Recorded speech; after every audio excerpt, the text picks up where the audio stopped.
And amusement park, Kakkadampoyil, Valamthode, Malappuram. Licence ഇല്ലാതെ വീട്ടിൽ സൂക്ഷിച്ച വൻ പടക്കശേഖരം നിലമ്പൂർ പോലീസ് പിടിച്ചെടുത്തു. അകമ്പാടം ആനപ്പാറയിൽ പോലീസ് നടത്തിയ പരിശോധനയിലാണ് വിവിധയിനം പടക്കങ്ങൾ പിടിച്ചെടുത്തത്.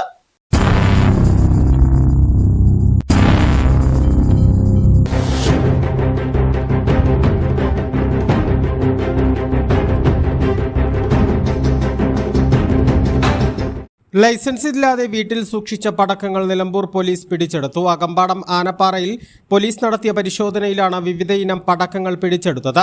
സംഭവത്തിൽ ആനപ്പാറ പന്തലിങ്ങൽ സുനിൽകുമാറിനെതിരെ എക്സ്പ്ലോസീവ് ആക്ട് പ്രകാരം പോലീസ് കേസെടുത്തിട്ടുണ്ട്. ആഘോഷങ്ങൾ മുന്നിൽ കണ്ട് വിൽപ്പന നടത്തുന്നതിനായിട്ടാണ് പടക്കങ്ങൾ ഇയാൾ സൂക്ഷിച്ചതെന്ന് പോലീസ് പറഞ്ഞു. ചൈനീസ് ഇനങ്ങൾ ഉൾപ്പെടെയുള്ള വലിയ പടക്കശേഖരമാണ് പോലീസ് പിടിച്ചെടുത്തത്. നിലമ്പൂർ പോലീസ് ഇൻസ്പെക്ടർ BS ബിനുവിന്റെ നിർദ്ദേശപ്രകാരം SI K രതീഷാണ് നടപടികളെടുത്തത്. പരിശോധനാ സംഘത്തിൽ ഉദ്യോഗസ്ഥരായ ഉജേഷ്, അനസ്, സുനില എന്നിവരും ഉണ്ടായിരുന്നു. പിടിച്ചെടുത്ത പടക്കങ്ങൾ നിർവീര്യമാക്കുന്നതിനുള്ള നടപടികൾ സ്വീകരിക്കുമെന്നും പോലീസ് അധികൃതർ അറിയിച്ചു. A+ vision, Nilambur. KTH Jewelry, Silver, Gold and Diamond, KNS Building near Grameen Bank, Agambadam.